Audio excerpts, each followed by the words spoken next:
கண்ணியத்துக்குரிய அல்லாஹ்வுடைய நல்லடியார்களே, அல்லாஹ் சுப்ஹானஹு வ தஆலா இந்த தக்வா இறையச்சம் இருக்கிறதே, இதனைத்தான் வாழ்க்கையுடைய ஒரு அடிப்படையாக ஆக்கி வைத்திருக்கிறார். இதனால் தான் குத்பாவுடைய ஒவ்வொரு ஜும்ஆவுடைய பிரசங்கத்திலும் தக்வாவை கொண்டு அல்லாஹ்வை பயந்து நடந்து கொள்ளுமாறு வசியத் செய்யப்படுகிறது. எந்த குத்பாவிலே அல்லாஹ்வை பயந்து தக்வாவோடு வாழுமாறு வசியத் செய்யப்படவில்லையோ அந்த குத்பா கூட இஸ்லாமிய கண்ணோட்டத்திலே நிறைவேற மாட்டாது என்பதாக என்னுடைய மார்க்கம் சொல்லி வைத்திருக்கிறது. என்றால் ஒவ்வொரு மனிதருடைய வாழ்க்கையிலும் அவருடைய தனிப்பட்ட வாழ்க்கையாக இருக்கலாம், சமூக வாழ்க்கையாக இருக்கலாம், அவனுடைய கூட்டான வாழ்க்கையாக இருக்கலாம், அத்துணையிலும் அல்லாஹ்வுடைய பயத்தோடு அவன் வாழ்வதன் மூலமாகத்தான் இந்த உலகத்திலும் நாளை மறுமையிலும் அவன் வெற்றி பெற்ற மனிதனாக அவன் மாறுகின்றான்.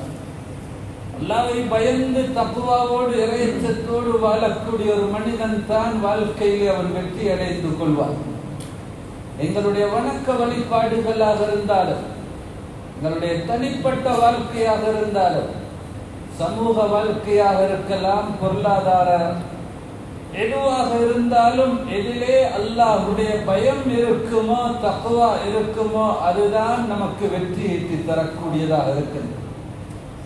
இதனால் தான் அல்லாஹ் சுப்ஹானஹு வ தஆலா அவனுடைய பரிசுத்தமான குர்ஆனிலே சுமாராக 70க்கும் மேற்பட்ட இடங்களில் அல்லாஹ்வை பயந்து தக்வாவோடு வாழ்ந்து கொள்ளுமாறு அல்லாஹ் குறிப்பிட்டிருக்கின்றார்.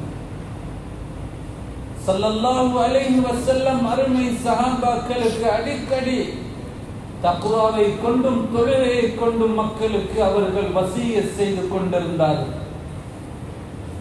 வந்த அத்துணை நபிமார்கள், உலகத்திலே வந்த அத்துணை நபிமார்களும் அவர்களுடைய சமூகத்திற்கு சொன்ன ஒரே ஒரு வார்த்தை தான் ஃபத்தகுல்லாஹ வஅத்தியூன். நீங்கள் அல்லாஹ்வை பயந்து நடந்து கொள்ளும் போது நபியாக அனுப்பப்பட்டிருக்கக்கூடிய என்னை வழிபட்டு நடவுங்கள் என்பதாகத்தான் அத்துணை நபிமார்களும் கூறியிருக்கின்றார்கள். யாரு அல்லாஹ்வை பயந்து வாழ்ந்து கொள்வாரோ அல்லாஹ் சுப்ஹானஹு வ தஆலா உலகத்திலே அவர்களை அத்துணை சிரமங்கள் கஷ்டங்கள் இருந்தும் அவர்களை அல்லாஹ் பாதுகாக்கின்றார். அவர்களுக்கு அல்லாஹ் சுப்ஹானஹு வ தஆலா அவர்களுடைய தேவைகளை அறியாத விதத்திலே, யாருக்கும் தெரியாத விதத்திலே அழகாக அல்லாஹ் நிறைவேற்றி கொடுக்கின்றார். அதனைத்தான் அல்லாஹ் சுப்ஹானஹு வ தஆலா அவனுடைய பரிசுத்தமான குர்ஆனிலே சொல்கிறான், வமன் யத்தகில்லாஹ யஜ்அல் லஹு மக்ரஜா.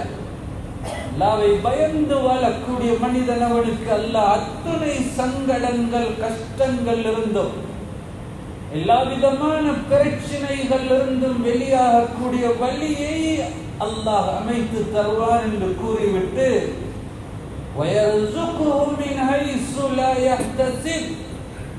அந்த மனிதன் அவன் எண்ணியும் பார்த்திருக்காத விதத்திலே அந்த மனிதனுடைய தேவைகளை அல்லாஹ் நிறைவேற்றுவான் என்று குர்ஆன் நமக்கு சொல்லிக் கொண்டிருக்கிறது. என்றால் தக்வாவோடு வாழக்கூடிய மனிதன், அல்லாஹ்வுடைய கட்டளைகளை உலகத்திலே எடுத்து வாழக்கூடிய ஒரு மனிதன், ஸல்லல்லாஹு அலைஹி வஸல்லம் அவர்களுடைய அழகான வாழ்க்கை வழிமுறை யார் உலகத்தில் எடுத்து நடப்பாரோ அந்த மனிதன் பிறந்ததிலிருந்து அவருடைய மௌத்து வரைக்கும் அவனுக்கு என்ன தேவை இருக்கிறதோ அத்துணை தேவைகளையும் அல்லாஹ் நிறைவேற்றி தருவதாக வாக்களித்திருக்கின்றார்.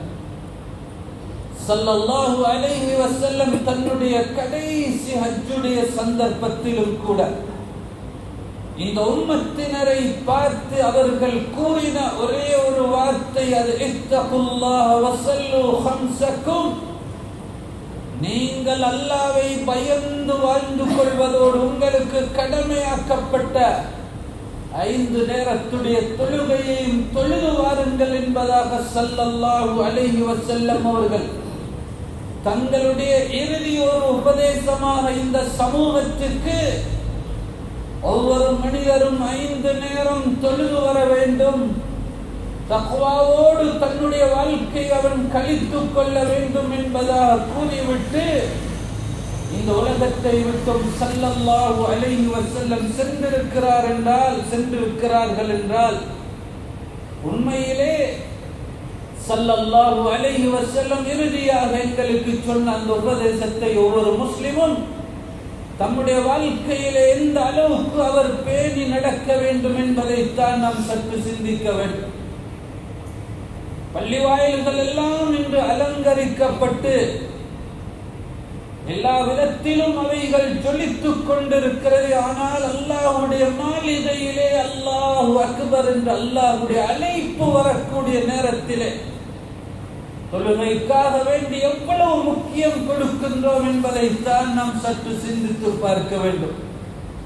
அந்த ஒரு காலம் அல்லாஹு அக்பர் என்று அல்லாஹ்வுடைய இந்த அழைப்பை கேட்டுவிட்டால் அவர்கள் பயந்து நடுங்கக்கூடியவர்களாக இருந்திருக்கிறார்கள்.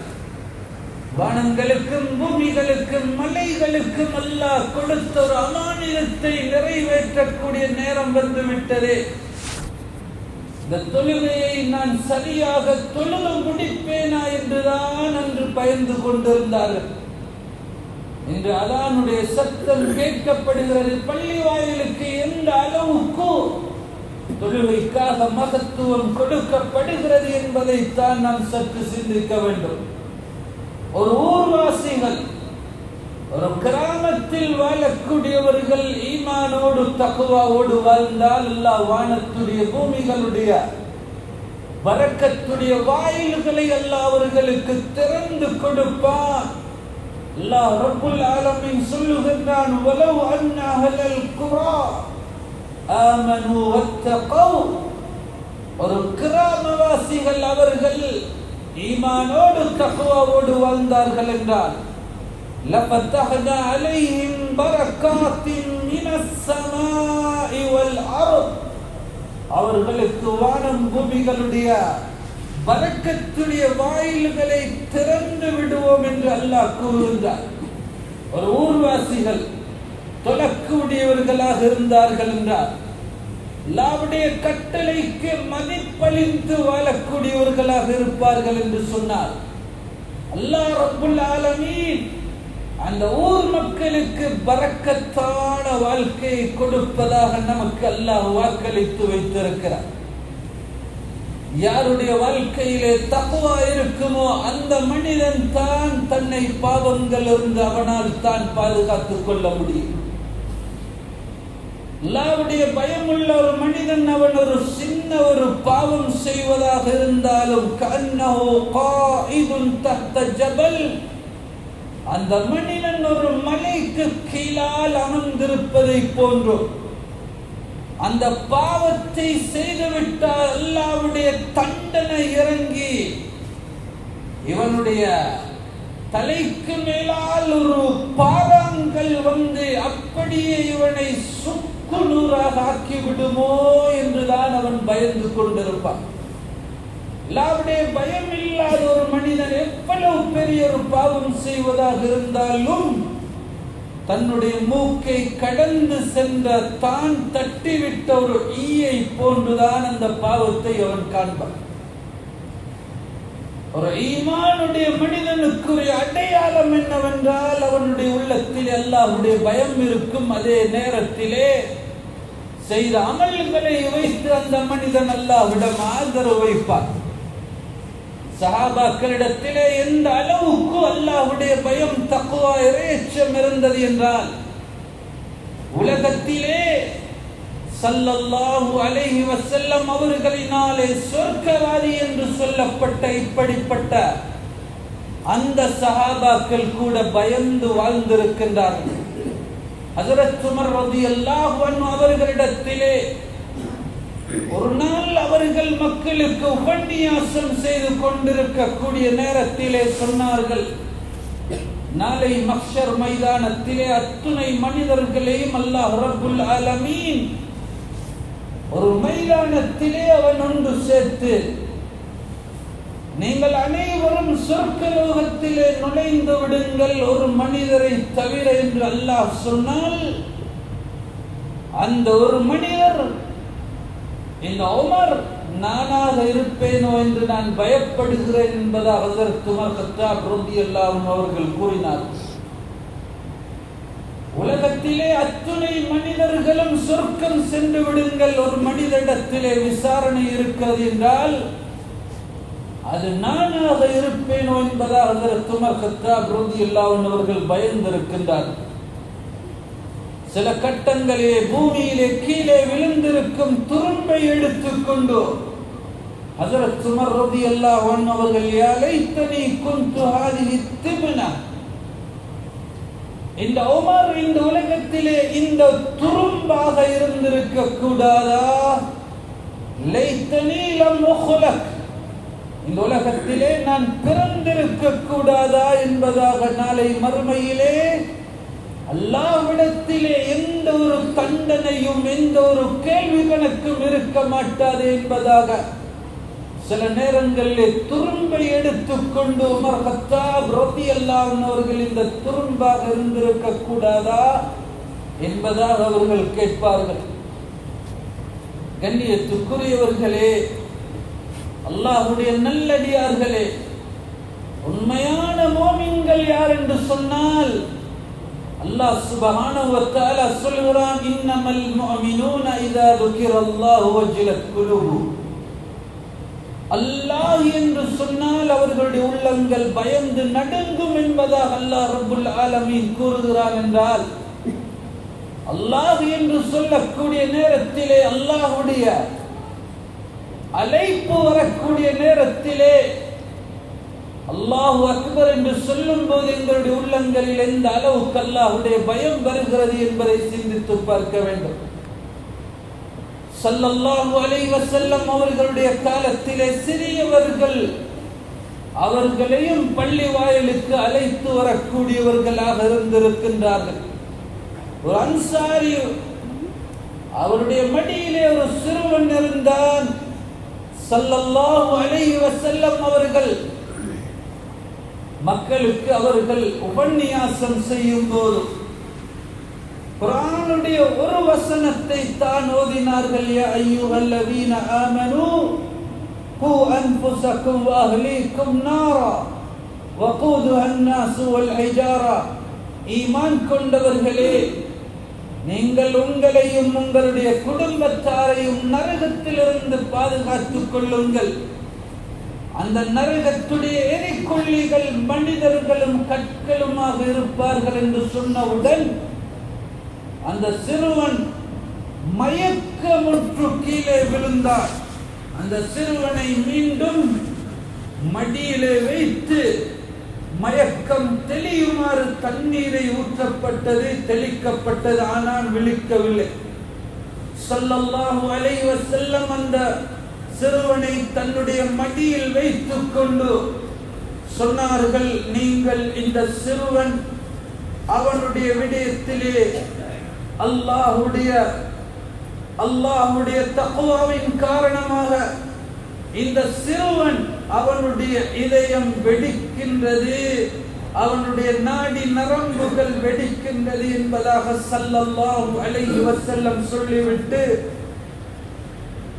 அவனை நீங்கள் இறுதி கடமையை அவனுடைய நிறைவேற்றுங்கள் என்பதாக சொல்லி இருக்கிறார்கள் என்று சொன்னால், அன்றொரு காலம் அந்த சிறுவர்களிடத்திலே எந்த அளவுக்கு அல்லாஹ்வுடைய பயம் தக்வா இருந்திருக்கிறது என்பதை நாம் சற்று சிந்தித்து பார்க்க வேண்டும். அன்றைய காலங்களிலே ஆடு மேய்க்கக்கூடிய இடையிடத்திலே கூட அல்லாஹ்வுடைய பயம் இருந்திருக்கிறது. சாதாரணமான முறையில் ஒரு பால் கறக்கக்கூடிய ஒரு பால் வியாபாரியிடத்திலே கூட அல்லாஹ்வுடைய பயம் இருந்திருக்கிறது. ஹஜ்ரத் உமர் கத்தாப் ரலியல்லாஹு தஆலா அன்ஹு அவர்கள் ஒரு நாள் அவர்கள் அப்படியே வலிமையாக அவர்கள் ஊரிலே சுற்றி மக்களுடைய நிலைமைகளை கண்காணிப்பது அவர்களுடைய வழக்கமாக இருந்தது. ஒரு நாள் பகல் நேரம் கடினமான வெயிலுடைய நேரத்திலே அவர்கள் சென்று கொண்டிருக்கிறார்கள். ஒரு சிறுவன் ஆடு மேய்த்துக் கொண்டிருந்தார். ஹஜ்ரத் உமர் கத்தாப் ரலியல்லாஹு அன்ஹு சொன்னார்கள், பகலுடைய இந்த கடினமான வேளையிலே உனக்கு பசி இல்லையா? உனக்கு பசிக்கும், என்னோடு வாருங்கள், சாப்பாடு சாப்பிடுவோம் என்று சொன்ன நேரத்திலே அந்த சிறுவன், ஆடுகளை மேய்த்துக் கொண்டிருந்த சிறுவன் சொன்னான், நான் இன்றைக்கு நோன்பு வைத்திருக்கிறேன்.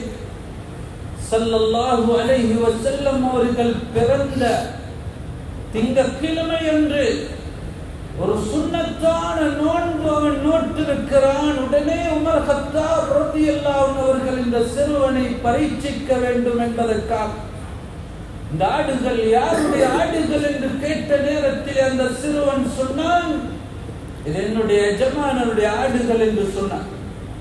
உடனே உமர் கத்தாப் ரலியல்லாஹு அன்ஹு சொன்னார்கள், பொதுவாக ஆடுகள் மேய்க்கக்கூடிய நேரத்திலே ஆடுகளை ஒனாய் சாப்பிடுவது வழக்கம் இல்லையா? இருக்கக்கூடிய ஒரு ஆட்டிலே எனக்கு ஒரு ஆட்டை நீ தந்து விடு, உனக்கு நிறைய பணம் தந்து விடுகிறேன் என்று சொன்ன நேரத்திலே அந்த சிறுவன் சொன்னான், ஐனல்லாஹ், அல்லாஹ் எங்கே என்பதா? அல்லாஹ் நம்மை பார்த்து கொண்டிருக்கிறான் என்று சொன்னவுடன் உமர் கத்தாப் ரலியல்லாஹு அன்ஹு அவர்களுடைய கண்களிலிருந்து கண்ணீர் வடிய ஆரம்பிக்கின்றது. ஆடுகளை மேய்த்துக் கொண்டிருந்த இந்த சிறுவனிடத்திலே இவ்வளவு தக்வாவும் இறைச்சமும் இருக்கின்றது. அல்லாஹ் என்னை பார்த்து கொண்டிருக்கிறானே, நாளைக்கு எம்மிடத்தில் அல்லாஹ் விசாரணை செய்வான் என்ற பயம் இந்த சிறுவனுடைய வாழ்க்கையிலே பிரதிபலித்திருக்கிறது என்று ஹஜ்ரத் உமர் கத்தாப் ரலியல்லாஹு அன்ஹு அவர்கள் தங்களுடைய ஆட்சியிலே ஒவ்வொரு கட்டத்திலும் இந்த சிறுவன் அல்லாஹ் நம்மை பார்க்கின்றானே என்று சொன்ன அந்த வார்த்தை அவர்களுடைய உள்ளத்தை தட்டிக் கொண்டிருந்தது என்பதாக கூறினார்கள் என்றார். உண்மையிலே இந்த தக்வாவும் இறைச்சமும் நம்முடைய வாழ்க்கையிலே எந்த அளவுக்கு பிரதிபலிக்கின்றது என்பதை தான் நாம் ஒவ்வொருவரும் சிந்தித்து பார்க்க வேண்டும். பாவமான காரியங்கள் என்று வரக்கூடிய சந்தர்ப்பங்களிலே எந்த அளவுக்கு நம்முடைய இளைஞர்கள், யுவதியர்களிடத்திலே அல்லாஹ்வுடைய பயமும் தக்வாவும் இறைச்சமும் இருக்கின்றது என்று தந்தைக்கு பயப்படும் அளவுக்கு, தாய்க்கு பயப்படும் அளவுக்கு, அல்லது ஊரிலே விசாரணைக்காக கொண்டு வந்து நிறுத்தாட்டப்படுவோம் என்ற அந்த பயத்தின் அளவுக்காக ரப்புல் ஆலமீன் எங்களை படைத்து பரிபாலித்து ஆட்சி செய்து கொண்டிருக்கக்கூடிய அந்த அல்லாஹ்வுடைய பயம் நம்முடைய இளைய தலைமுறையினர்களிடத்திலே இருந்து கொண்டிருக்கிறதா என்பதையெல்லாம் கொஞ்சம் நாங்கள் சிந்தித்து பார்க்க வேண்டும். நாளை கியாமத்துடைய நாளையிலே அல்லாஹ் ரப்புல் ஆலமீன் ஒவ்வொரு மனிதனுடைய தலைக்கும் நெருக்கமாக இந்த சூரியனை கொண்டு வந்து நிறுத்தாட்டி பூமி செம்பு தரையாக மாற்றப்பட்டிருக்கும் இந்த வேளையிலே ஒவ்வொரு வாலிபருடைய காலையும் பூமி இறுக பிடித்து வைத்துக் கொள்ளும். இதுவரைக்கும் நாம் உலகத்திலே இந்த வாலிபத்தை எப்படி கழித்தோம் என்று அல்லாஹ்விடத்திலே பதில் சொல்ல மாட்டோமோ, அதுவரைக்கும் இந்த பூமி இவருடைய காலை விட்டு வைக்க மாட்டார். வாழ்நாளை எப்படி கழித்தாய், குறிப்பாக உனக்கு தந்த இந்த வாலிப பருவத்தை எப்படி கழித்தாய் என்று அல்லாஹ் விசாரணை செய்ய இருக்கிறார். பொருளை எப்படி சம்பாதித்தாய், அதனை எப்படி செலவு செய்தாய், நீ படித்த மார்க்க கல்வியின்படி என்ன அமல் செய்தாய் என்று ஒவ்வொரு நாளும் ஒவ்வொரு மனிதனிடத்திலும் அல்லாஹ் நாளை மறுமையிலே விசாரணை செய்ய இருக்கின்றான் என்ற பயம் நம்முடைய உள்ளங்களில் இருந்து கொண்டிருக்கின்றதா? அல்லாஹ் சுப்ஹானஹு வ தஆலா சொல்கிறான், யா அய்யுஹல்லதீன ஆமனு தகுல்லாஹ ஹக்க துகாத்திஹ், ஈமான் கொண்டவர்களே, அல்லாஹ்வை எப்படி பயப்பட வேண்டுமோ அந்த முறையிலே பயந்து வாழ்ந்து கொள்ளுங்கள். வலா தமூதுன்ன இல்லா வஅன்தும் முஸ்லிமூன், நீங்கள் முஸ்லிம்களாகவே அன்று யாரும் மரணித்து விடாதீர்கள் என்பதாக அல்லாஹ் ரப்புல் ஆலமீன் ஒவ்வொரு முஸ்லிமாக படைத்து முஸ்லிம்களிடத்திலே நீங்கள் யாரும் முஸ்லிம்களாகவே அன்றி முற்றிலும் அவனுக்கு கீழ்ப்படிந்த உண்மையான முஸ்லிம்களாகவே அன்றி மரணிக்க வேண்டாம் என்று அல்லாஹ் கூறுகிறான் என்றால், முஸ்லிமாக பிறந்து முஸ்லிமாகவே மரணிப்பதற்கு ஒவ்வொருவரும் எந்த அளவுக்கு அதிலே நாங்கள் முக்கியத்துவம் காட்டுகிறோம், தொழுகைக்கு எவ்வளவு முக்கியத்துவம் செலுத்திக் கொண்டிருக்கிறோம், அல்லாஹ்வுடைய கடமைகளை எந்த அளவு செய்து கொண்டிருக்கிறோம் என்பதை சிந்தித்து பார்க்க வேண்டும். ஒரு மனிதன் அமல் செய்து கொண்டே இருப்பான். எந்த அளவுக்கு அமல் செய்வான் என்றால், சொர்க்கத்திலே நுழைவதற்கு ஒரே ஒரு முலம் தான் இருக்கும். நன்மைகளை செய்து கொண்டிருந்த மனிதன் பாவமான காரியம் ஒன்று முன்னே நெருங்கும் போதோ இந்த பாவத்திலே வீழ்ந்து நரகவாதியாக அந்த மனிதன் மாற்றப்படுகின்றார். ஸல்லல்லாஹு அலைஹி வஸல்லம் சொன்னார்கள், இவனுடைய அமல்கள் அதிகமாக இருந்து கொண்டிருந்தது, நரகவாதிகளுடைய அமல்களை செய்து இறுதியாக அவன் நரகவாதியாக மாற்றப்படுகிறான் என்று சொல்லுகின்றார்கள். கண்ணியத்துக்குரியவர்களே, அல்லாஹ்வுடைய நல்லடியார்களே, ஒவ்வொருவரும் இறுதி முடிவை நல்லதாக அமைத்துக் கொள்ள வேண்டும். நல்ல அமல்கள் புரிந்துவிட்டு இறுதியிலே பாவமான காரியங்களில் ஈடுபட்டு ஈமானை இழந்தவர்களாக நம்மிலே யாரும் மரணித்து விடக்கூடாது. ஸல்லல்லாஹு அலைஹி வஸல்லம் அவர்கள் ஒரு நபியை பற்றி சொல்லுகின்றார்கள். அந்த நபி அவர்கள் அல்லாஹ்விடத்திலே கேட்டார்கள், தவஃபனி முஸ்லிமன் வஅல்ஹிக்னி பிஸ்ஸாலிஹீன். யா அல்லாஹ், என்னை ஒரு முஸ்லிமாகவே நீ மரணித்து வைத்து நாளைக்கு சாலிஹான நல்ல மனிதர்களுடைய கூட்டத்தில் என்னை ஆக்குவாயாக என்று ஹஜ்ரத் நபி யூசுப் அலைஹிஸ்ஸலாத்து வஸ்ஸலாம் கேட்டதை ஸல்லல்லாஹு அலைஹி வஸல்லம் அவர்கள் எப்படிப்பட்ட ஒரு நபி என்றால், இந்த யூசுப் நபி அவர்கள் கரீம் இப்னு கரீம் சங்கையானவருடைய மகன், சங்கையானவருடைய மகன், சங்கையானவருடைய ஒரு மகன், சங்கையானவர் என்று ஹஜ்ரத் நபி யூசுப் அலைஹிஸ்ஸலாம் அவர்கள் ஒரு நபியாக இருந்தார்கள். அவர்களுடைய தந்தை யாக்கூப் அலைஹிஸ்ஸலாம் அவர்களும் ஒரு நபியாக இருந்தார்கள். அவர்களுடைய தந்தை இஸ்ஹாக் அலைஹிஸ்ஸலாம் அவர்களும் ஒரு நபியாக இருந்தார்கள். அவர்களுடைய தந்தை நபி இப்ராஹிம் அலைஹிஸ்ஸலாத்து வஸ்ஸலாம் அவர்களும் ஒரு நபியாக இருந்தார்கள். 4 பரம்பரைகளும் நபியாக இருந்து இப்படிப்பட்ட ஒரு நபி யூசுப் அலைஹிஸ்ஸலாம் தன்னுடைய வாலிப பருவத்திலே பாவமான காரியங்கள் முன்னே வரும்போது அல்லாஹ்வை பயந்து உண்மையான வாலிபர்களுக்கு ஒரு நல்ல முன்மாதிரியாக வாழ்ந்துவிட்டு அல்லாஹ்விடம் கேட்டார்கள், யா அல்லாஹ், என்னை ஒரு முஸ்லிமாக மரணிக்க வைப்பாயாக என்று இப்படிப்பட்ட நபி அவர்கள் கேட்டார்கள் என்று ஸல்லல்லாஹு அலைஹி வஸல்லம் சொல்கிறார்கள். என்றால் எம் போன்ற மக்கள் எந்த அளவுக்கு தக்வாவோடு இறையச்சத்தோடு வாழ வேண்டும், அல்லாஹ்வுடைய கடமைகளுக்கு எந்த அளவு மதித்து கொடுத்து உண்மையான தக்வாவுடைய மக்களாக மாற வேண்டும் என்பதற்கு ஹஜ்ரத் நபி யூசுப் அலைஹிஸ்ஸலாம் அவர்களுடைய வாழ்க்கை பெரும் ஒரு முன்மாதிரியாக இருந்து கொண்டிருக்கிறது. எனவே அல்லாஹ் ரப்புல் ஆலமீன் நாம் செய்த குற்றங்களை மன்னித்து அருள்வானாக.